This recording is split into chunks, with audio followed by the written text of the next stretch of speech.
On behalf of Lady Brabourne College, I welcome you, Ms. Sanchita Mitra. She is the National Coordinator of SEWA Bharat. And she will speak on women in the informal economy, past, present, and future. So this is the topic itself is very interesting. And I request you to please start your presentation. Thank you, ma'am. I would like to thank the principal of Lady Brabourne College, Professor Shioli Sharkar. I would also like to thank the Women's Study Center, Lady Brabourne College, to make this possible for me to present my understanding and experience. I would start by saying that I'm not an academician in this whole population of academicians that I'm meeting today. I'm a practitioner, and I have actually learned from my 17 years of association with the organization SEWA. Today, my laptop had given a little problem about presenting, so I'm joined by my colleague Punar Bhava, whom I will request to start the presentation, and then I can pick up. Punar, please.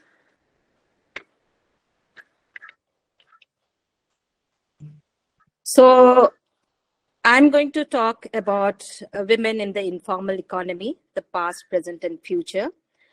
This is based on many field research, based on our interaction. And what I would try to do today is, first of all, create some slides through the evidences which were built on studies, commissions, task force from the government, few of our own understanding. Then I'll go into depth. I'll pick up a few occupations and just try to elaborate how they were in the past and the present and some part of the future. And then I will also pick up one interesting topic which the government is supporting and what is our perspective on that. Punab, can you make it on a presentation mode? Yeah. I would like to just briefly talk about our organization. Next slide, please. I come from an organization with the base of which is informal economy for the workers. And Punar, the next slide, please. Punar, can you go to the next slide? Yeah. So our base is a union of women working in the informal economy. Why we started as a union, and that too in 1972, they were very invisible, and let alone they did not have a voice of their own. So it was very important, which our founder thought, to get them into a structure where they could be counted, they could be seen, and their voices could be heard. And we explored many options, and the trade union seemed to be the best option. But little did we know that the trade union registration wanted us to register the employer's name. That was the basic issue with the informal economy women workers. They do not have any employers. They are on their own. And even if they have employers, they are not throughout the year. They have very staggered work. And the arrangement of employment sometimes is often informal. The second problem that we found was they asked the occupation. Now, in this sector, women do not have a single occupation. Because they're poor, they pick up various occupations. With all these barriers, we registered the first informal economy women workers union in India in 1972. And today we have reached more than 2 million women in 18 states. This was all happening in Gujarat, and we were guided by the Gandhian principle. But then soon this movement spread to other states, and we realized that this needs a very focused attention. And this is how SEWA Bharat was formed in 1984. And our programs are grassroots leadership, organizing women, financial inclusion, skill development, promoting livelihood, entrepreneurship support, social security and health, research and policy, all in a very integrated approach so that the life cycle needs of the woman is met and she is empowered. I come from this organization, SEWA Bharat. Next slide, please. Now, what is this informal economy? How does it look? Because they're invisible, and mostly they're invisible till now, let me tell you that about 93% of the workforce belongs to this sector. And out of this, 97% of our women who work belong to this sector. So you know how big this is. We are proud to say that an estimated 15% is contributed to the GDP. And it is estimated. Till now, I will use the word estimated because there is no proper count that there are 370 million workers in this sector. Broadly, this can be divided into three segments. One is a huge segment, which is the informal employment in agriculture. They could be people who are working in other people's farms or small marginalized farmers. The other segment is the informal employment in informal enterprises. We do not have any rules, regulation to guide them. And Punar, there's not much rules, regulation to guide them. And there are small enterprises where they work or they may own, and there is no formal laws of employment. Or they could be doing some work on their own, sitting at home, picking up work, or putting their own working capital, putting risk in their work. And there is another sector, which is informal employment outside the informal enterprises. So there could be no enterprises, but women could be sitting at home, doing contractual work, sometimes not doing any work, picking up other work when it comes. Mostly they are called home-based workers.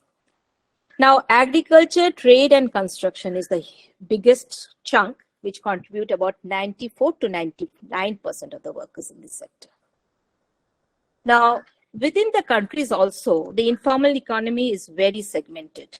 It is based on work, sector economy, status of employment, and there are also social groups, gender, which divide them.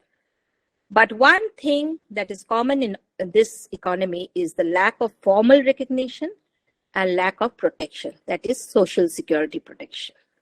Next slide.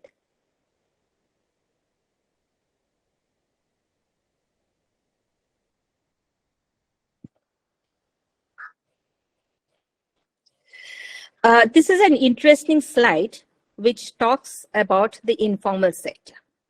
Now here, this is we call as a pyramid. And here you see, even within the informal economy, there are employers, there are formal workers, etc. So what you see at the top is small employers. They're also poor. They also work in the informal economy. They also have problems of working capital. They also have risk. The topmost are the employers who give work. For example, the BD Mahajan giving work to a BD worker. Then you have informal wage workers who regularly get work. Then you have own account operators who put in their own working capital and do work and have to look for their own market. Below that, you have informal wage workers, which are casual, who sometimes have work, who do not have work sometimes. Then you have home workers or small industrial outlets workers. Then you have workers who are part of a family work. The interesting part is the higher you go up, the higher is the income. The lower you go, the lower is the income. Lower is more risk. Now the lower is the flat part, which has more people in it. Interesting part here is where there is higher risk, lower income, it is predominantly women. And when you go up, slowly, it becomes male dominated. Next slide. Now in 72, when we formed our first trade union and we were working in Gujarat, we were slowly trying to understand who these women are, what are their issues, what are their expressed needs, what are their unexpressed needs. What are the things that could pull up from the poverty? So we were trying to build up a context. At that time, our founder leader, Ilaben Bhatt, kept telling to our government that we should try to set up a commission to understand this sector. How the women in this informal sector economy are placed, what are their challenges, how do they look like, how do we identify that? And after a few years, in 1987, she was actually given this task of forming a Shram Shakti report. A national commission was set up on self-employed women and the women in the informal sector. I think it took about 7 to 8 months. They made a tour to 18 states of India, and with the help of government officials, they went and met women in groups. And sometimes they used the school rooms to meet the women. So there were a lot of questions that they asked about their land, their work, etc., etc. This report was the first evidence or first work of literature which described women working in the informal economy very eloquently. And it also pointed out how the government officials at that time were insensitive, the infrastructure was poor, and there was an innate resilience of these women. But first thing that they found was when they asked these government officials that are there women who are not organized, they said no, all the women are organized. Then this was in 87 that I was talking about. When Ilaben asked, okay, if all the women are organized, are there women who work in the forest? Well, yeah, there are plenty of women who work in the forest. So what is organized, what is not organized, that was also not very clear to the people around. Now, the report highlighted the realities of several women, but most importantly, it demonstrated that 60% of the women interviewed were the sole bread earners in their families. Yet, they continue to earn less than half what a man earned. In addition, the blatant exploitation coupled with law enforcement failures made work for women an experience full of drudgery. If you want, you can go through this report. I've just given the link. Next slide, please. Based on this study or the commission is a very detailed report covering all aspects of women in this sector.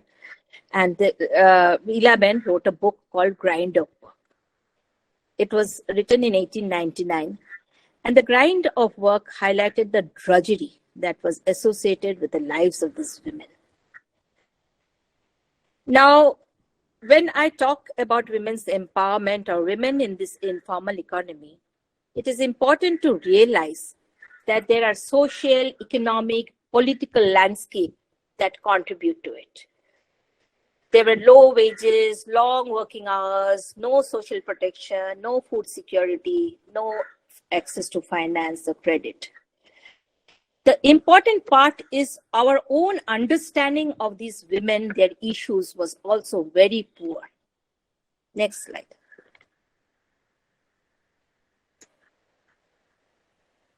Next slide.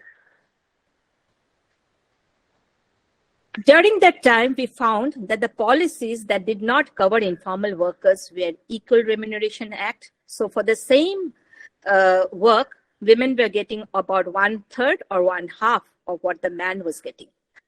There was no Maternity Benefit Act, Minimum Wages Act, Employees Compensation Act, Industrial Dispute Act, Payment of Gratuity Act. Next slide.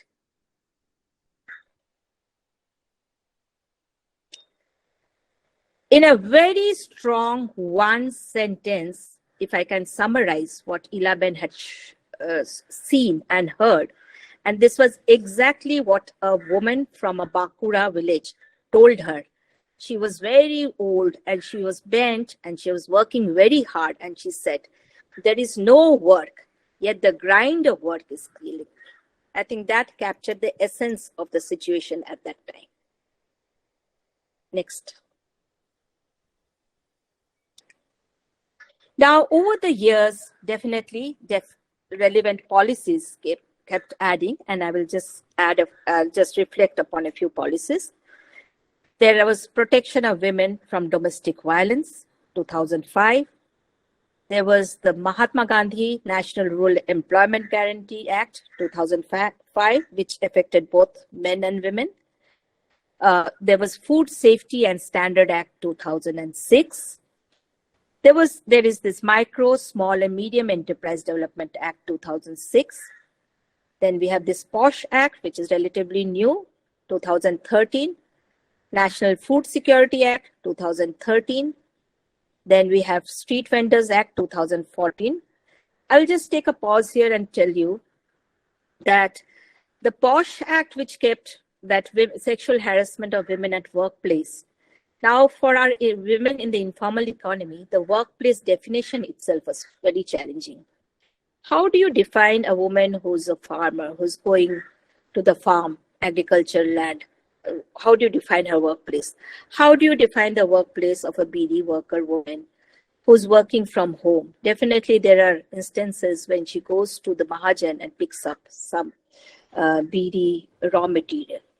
So from our organization, we started defining and we started integrating women in the informal economy into this act. We started asking for a local coordination committee, LCC. And there were instances in some states where the government officials also wanted to understand how they could implement this act in the context of informal economy workers. Street Vendors Act, I'll come when I come more to the street vendors. Next slide, please.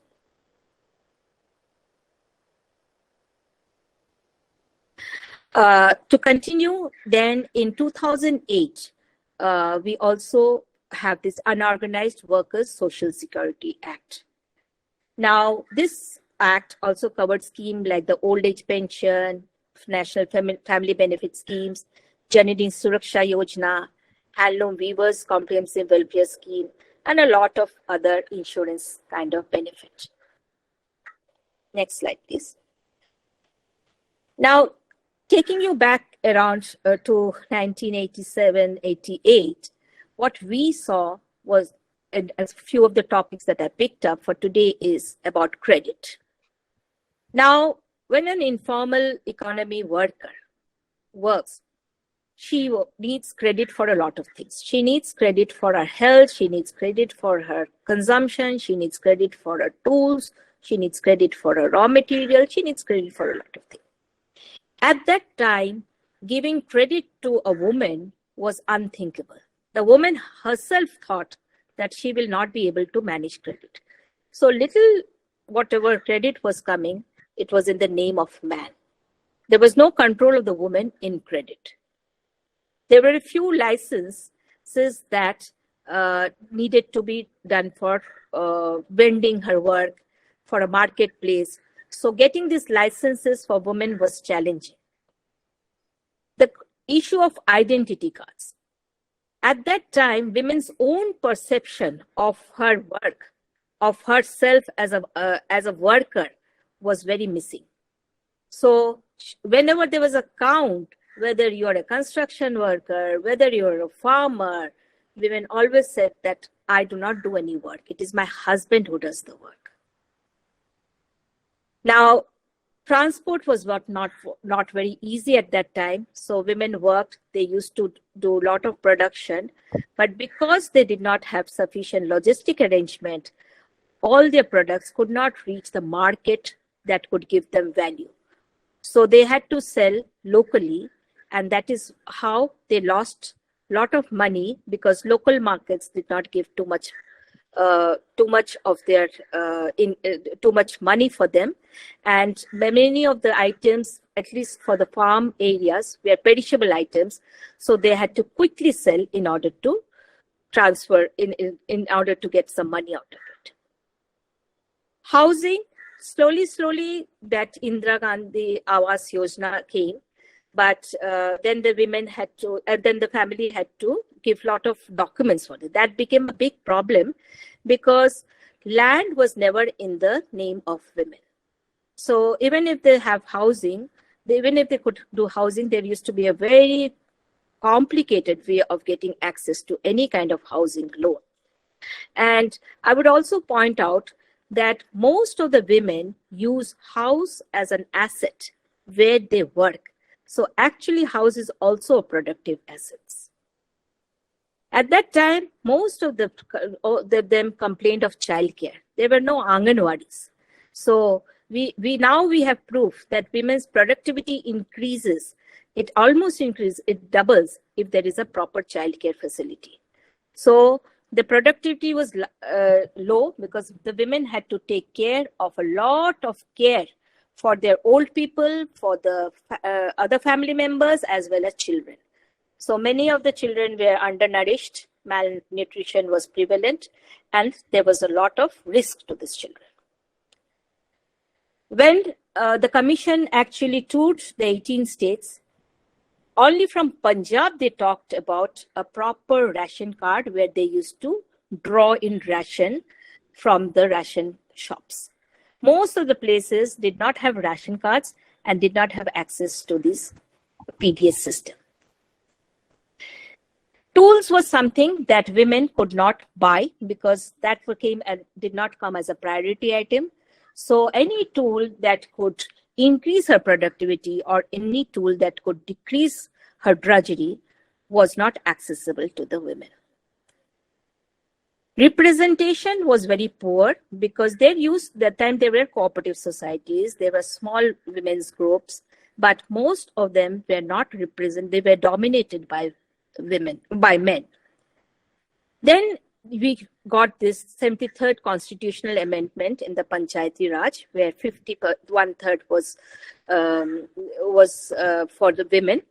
But as a practice now also we see that this is only held in paper and most of the work in the Panchayat is done by the male members.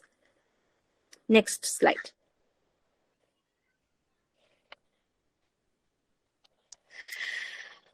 Now, what happened was we had the Shram Shakti report for the women in 1987-88, but then we also pointed out in that report that there was a huge lack of social security, a safety net which could protect the women and their families against any kind of calamity, whether health, weather, any kind of income calamity, any kind of food. So SEWA became part of many working groups in the Second Labour Commission, and they started putting in lots of feeders of information so that these people working in the informal sector have a security net around them. So the Second Labour Commission in 2005 was the first to pay attention to workers in the informal sector for the social security aspect. And in 2008, government enacted the Informal Sector Social Security Act. But what happened was this was more of a welfare act, but did not regulate the working condition.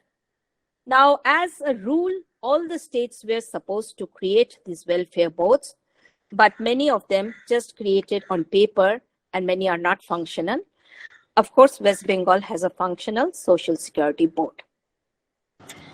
Now, I will also point out that the 4 labor codes that have been introduced have actually worked around 44 labor laws and collapsed them into 4 labor codes and keeping 1 or 2 of them in place. Now, these labor codes also leave out large section of the informal workers, mainly because of the employer-employee relationship and the establishment are how they are defined. I'll come to the labor code later. Next slide, please, Puna. Now, from here, I will try to just bring out certain occupation to understand what was the situation then and what is the situation now. One major category that I'm picking up is the agriculture, which are cultivators, could be agricultural laborers working in other people's farm, or the forest produce collectors who work mostly in tribal belts. Next slide.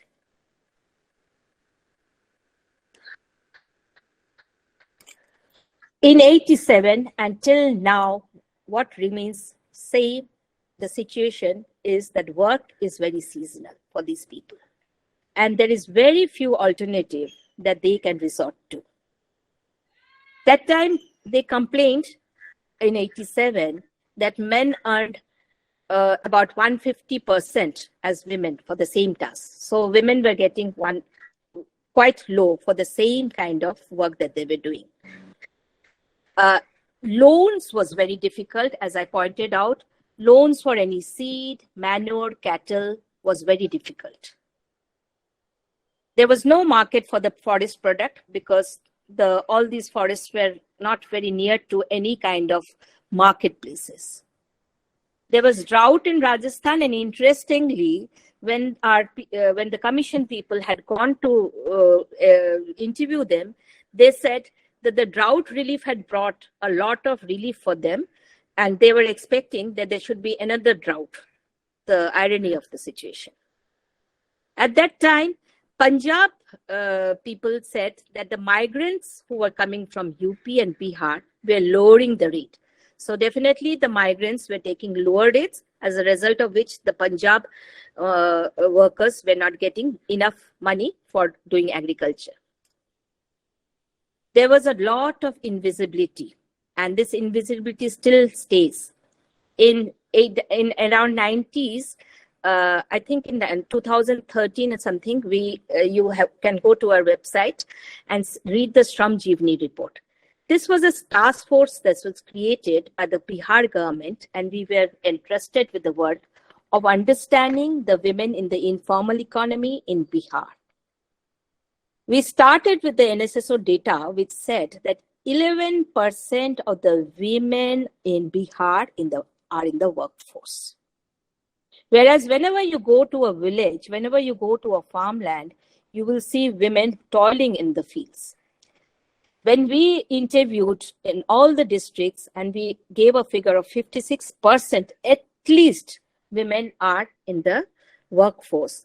That also the government said could be a lower figure because we all see women working in the fields.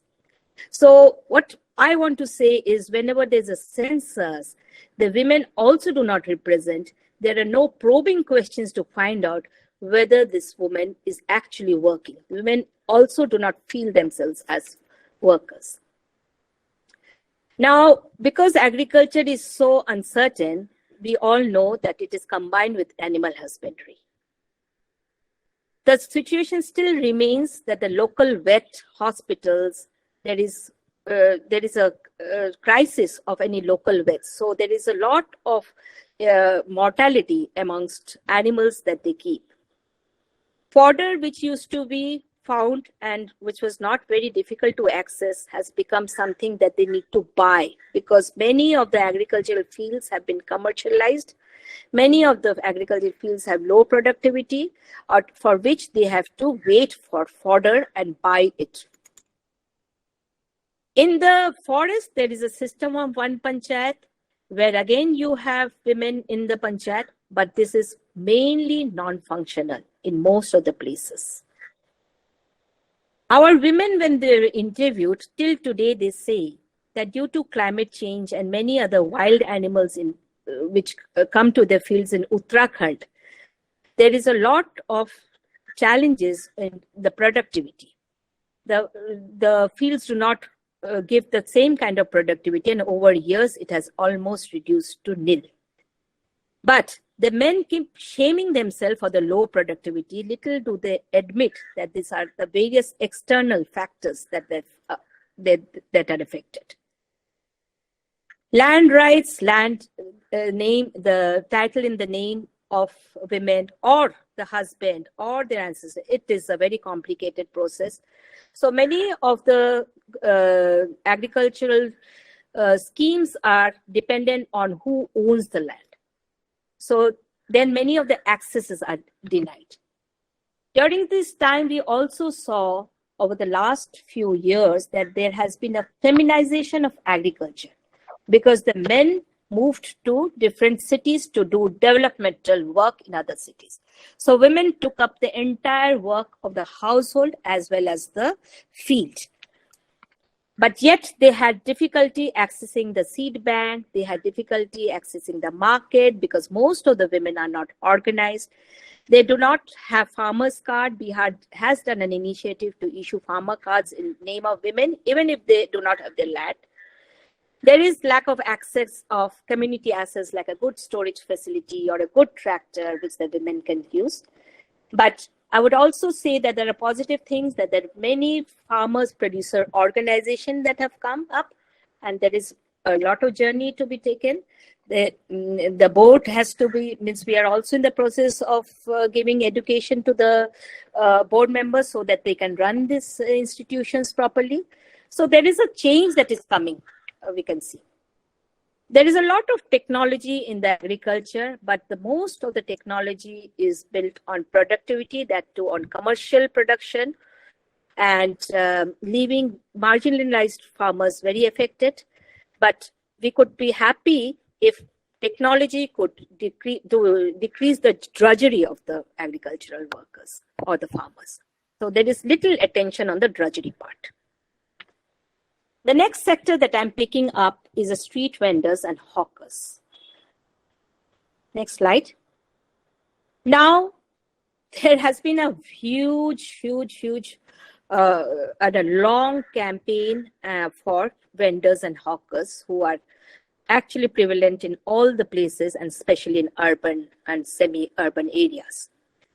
After a long struggle, and SEWA was a part of that struggle, that the Street Vendors Protection of Livelihood and Regulation of Street Vending Act came in 2014. Before that, all complained of lack of access to marketplace. There was violence because they were fighting to get that marketplace. There was bribe that was given to the authorities. They were also beaten up during any kind of a raid. There was problem of transport and access to credit. What this act brought us gave a legal platform. Definitely, this needs to be this needs to be taken up by each state. Delhi is one that we are following up closely. Gujarat is one we are following up very closely. But then the town vending committees need to be formed, where in most of the states, this has not been formed. Then you have to have your own internal rules for that state. At least one thing that happened was during this time, whenever this is not functioning, at least after the act, you cannot be beaten up, you cannot be thrown away, you cannot be drawn out of that area of vending place. So there is a little protection, but again, the states have to incorporate these acts accordingly. There is a complication, and there is also a need for food vendors, which is the license. Now, whenever there's a poor person, poor woman who's selling a golgappa or something, for her getting a license that too is online is a big struggle. Then the women also fear because they have to give a business address. They fear that once they give a business address as their home, then probably their electricity will be charged in the commercial rate. So there is a lot of perception and fear. But definitely during COVID, there was a PM Swanidhi Yojana for which they got a 10,000 rupees loan so that they could be resilient during the COVID. Interestingly, in Delhi, we are also part of the campaign where we can also talk about the master plan, and it is very important in all the states that civil society organizations have a say in the master plan, because here we could say that this should be the vending zones, this could be the heritage market, this should be the women's market, this should be the areas for which a little transport facility should be given. So whenever there's an urban context, it is important that we have a say in the master plan. Women still say that access to finance from bank is limited because bank can give a certain amount of loan. So women who have been attached to any cooperative, SEWA's cooperative or a SEWA bank, can actually increase their business by taking greater working capital loan. Now we all have gated communities where there is restriction of people to vend, to come inside. So now they have difficulty in going and meeting their customers.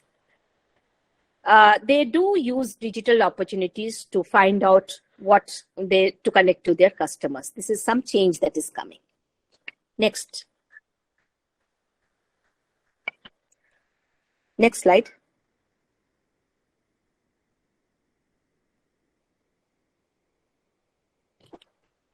Puna, next slide.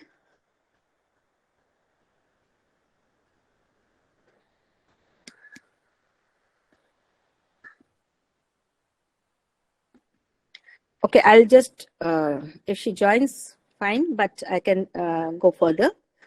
I wanted to talk about the domestic workers. So domestic workers were, in the initial part when we were in the commission report, it points out a domestic workers left the house because she was very scared of sexual harassment. So at that time, they never had any rate. They never had any access to leave.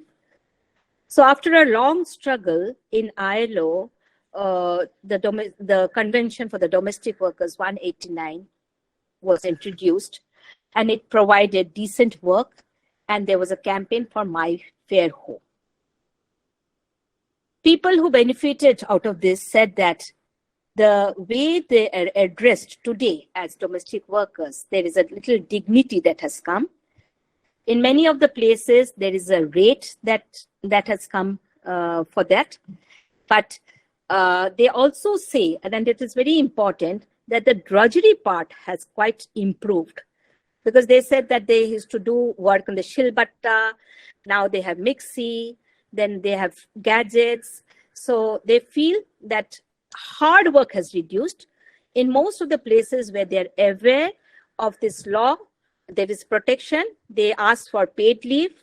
And when there is a migrant domestic workers, they are tracked in some of the places. So there are certain laws that are coming. They feel that they can at least complain if the employer doesn't behave properly. However, when I was talking about the labor code on social security, the labor code on social security does not recognize private homes as establishment or defines an employer. So what happens is the domestic worker remains out of the purview of the labor laws, though they have been included under the Bima Yojana, the RSBY and POSH Act. Now, some of the workers who are domestic workers who are part of the Unorganized Workers Social Security Board get some benefits, like in Bengal, they get some benefit, but all domestic workers are not members of the board. However, there is no employee contribution to the fund as there is no written contract with any employer, nor there are equal support from the state. So this is a case where ILO has there's a convention, but India is yet to ratify that convention. And there is definitely a paucity of, there's a gap in the social protection. Now come to a construction worker where they are protected by a law. They are protected by a law which is called the Building and Other Construction Act 1996. Now this act gives them the income security. It gives them gives education for their children. It gives them protection against any injury, any accident. But what happens is, first of all, you have to identify and get that identity card as a construction workers. Now, there is a cess that is collected from any construction work, and this cess is used for all these kind of insurance, education, and other childcare facilities. But if you examine, most of the cess remains unutilized. And the problem here is when our women get to work in the construction work, they do not have any access to fair wages because the work is subcontracted. So because there are so many layers, they lose that benefit of the Construction Workers Act that gives protection. The next trade that I can pick up is weavers and artisans. They are all home-based, work from their homes, and very few have access to the actual market. Now, during 87 also, there were a lot of cooperative societies, especially in Bengal, which were meant to work for the weavers. There was a lot of confusion because the membership itself needed that any person who owns a loom can become a member. Now, no woman at that time owned a loom, so she could not become a member. And many of the weavers also said that we want to become a member of the cooperative society to buy a loom.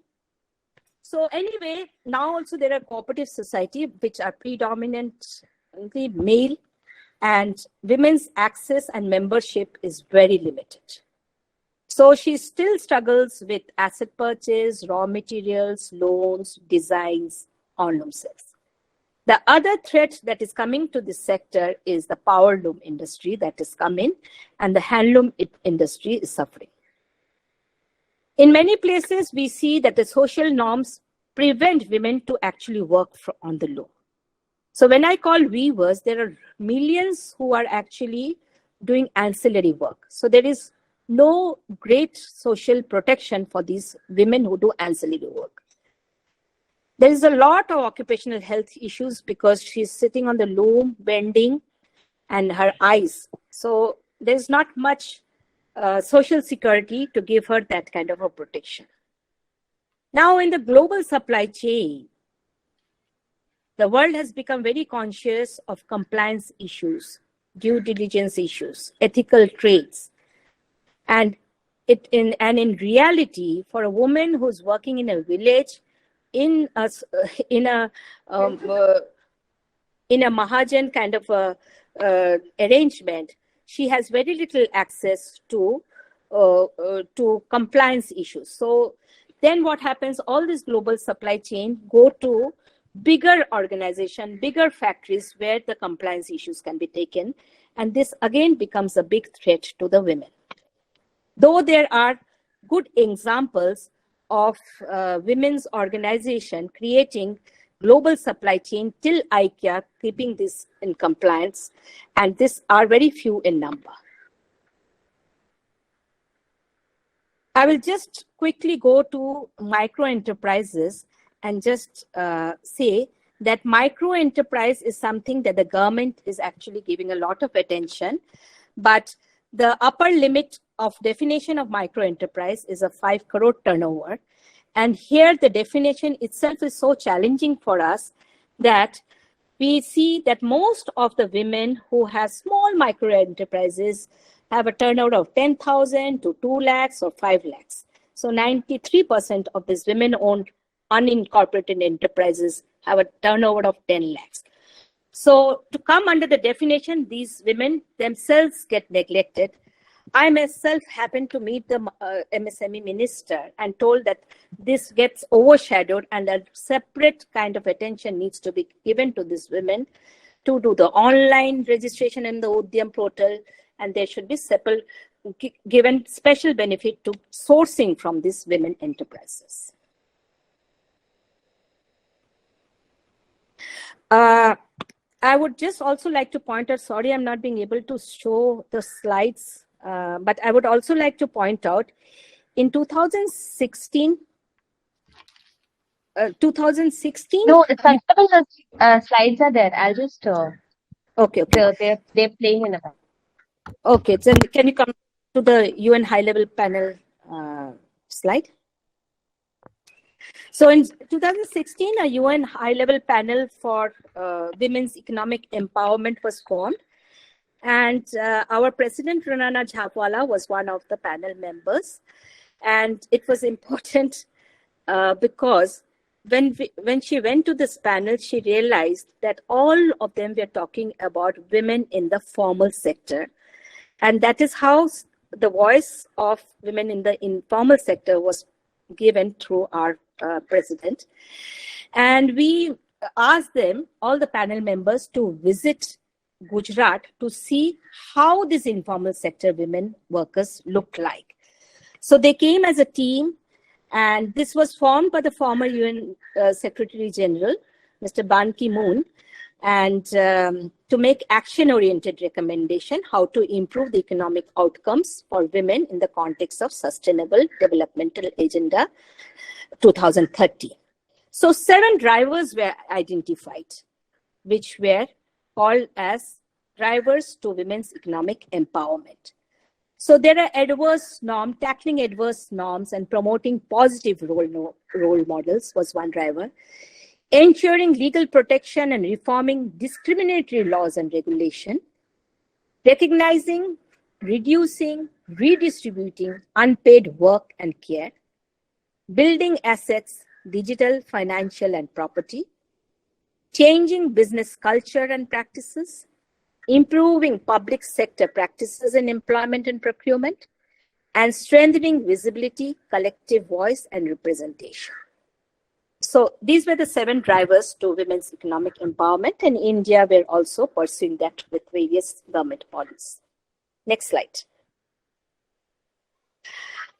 Little to the future, though I've indicated something.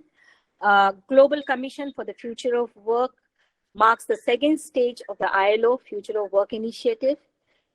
It undertakes to have an in-depth examination of the future of work that can provide the analytic basis of delivery of social justice in the 21st century. Now, you know, the formal, informal, there is a gray area between the two. There is gig economy, platform economy, there's technology-driven work, but the Commission organized it under 4 centenary conversation around work and society, decent jobs for all, and organization of work and production, and the governance of work. Now, in order to move forward, what are the recommendations? In order to move forward and create the perspective for a just and sustainable future, we need to invest in people through a human-created approach to the future of work. This means investing in jobs, skills, and social protection.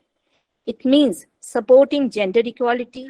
It also means investing in the institutions of labor market so that the wages are adequate, working hours are limited, and safety and health as well as fundamental rights at work are ensured. And it means adopting policies that promote an enabling environment for sustainable enterprises, economic growth, and decent work for all. So there is a thought for the future. Next slide. So this is one of my favorite pictures that I captured in Ranchi, that these little children were eating. But my only hope is that the egg that was not being given for 2 years from the pandemic gets added up and we get a good future of these people. Thank you so much. And I would be ready to take any questions, any comments from you. Thank you, Ms. Sanchita Mitra.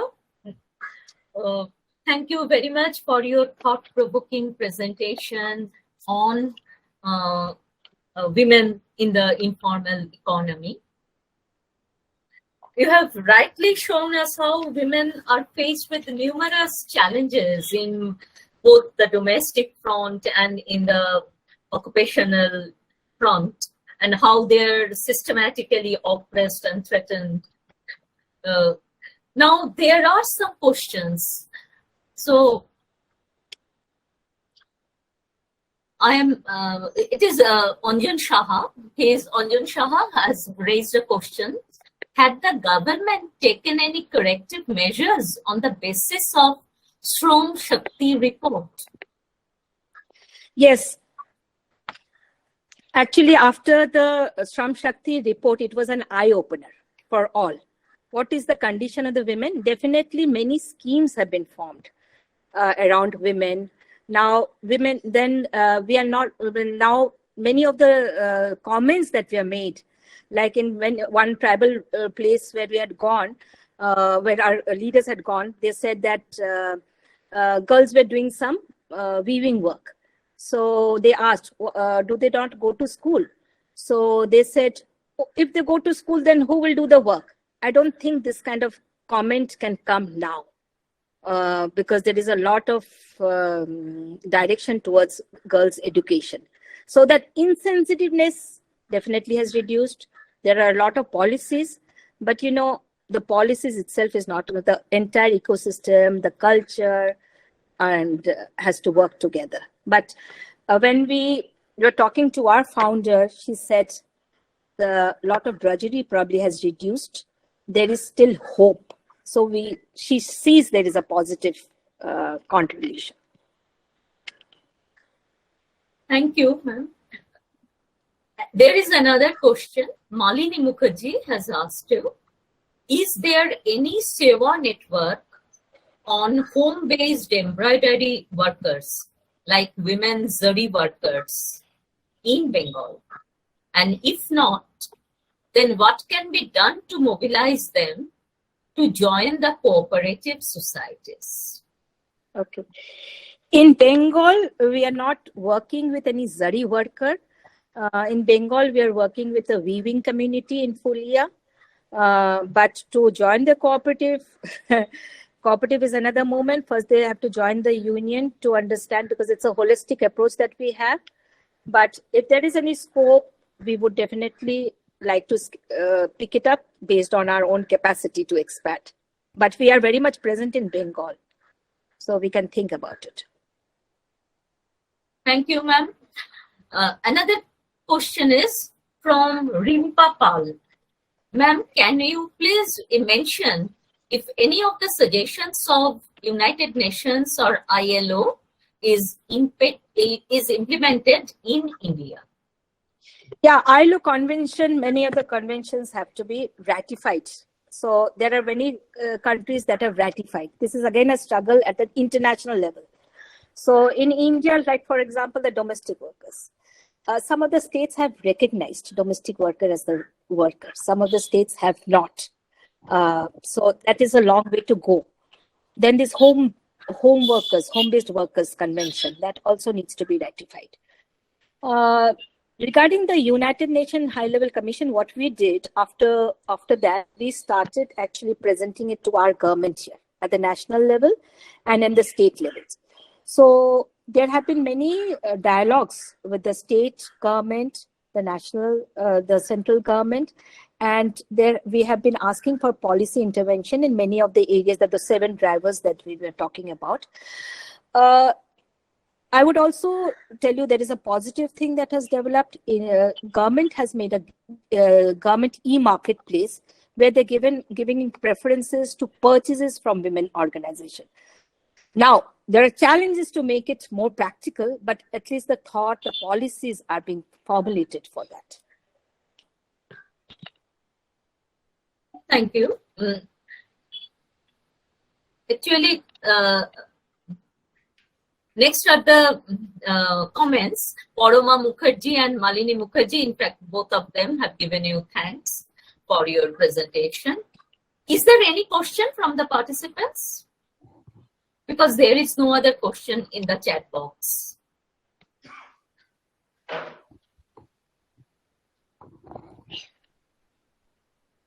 Will anyone say anything? Then, ma'am, I think there is no question. So we have come to the end of our discussion in this second session. So we can now proceed to the third speaker. Thank you very much. Thank you, ma'am. And also I convey my thanks to Punarbhaba Poni for your help, technical help. And thank you, ma'am. Thank you.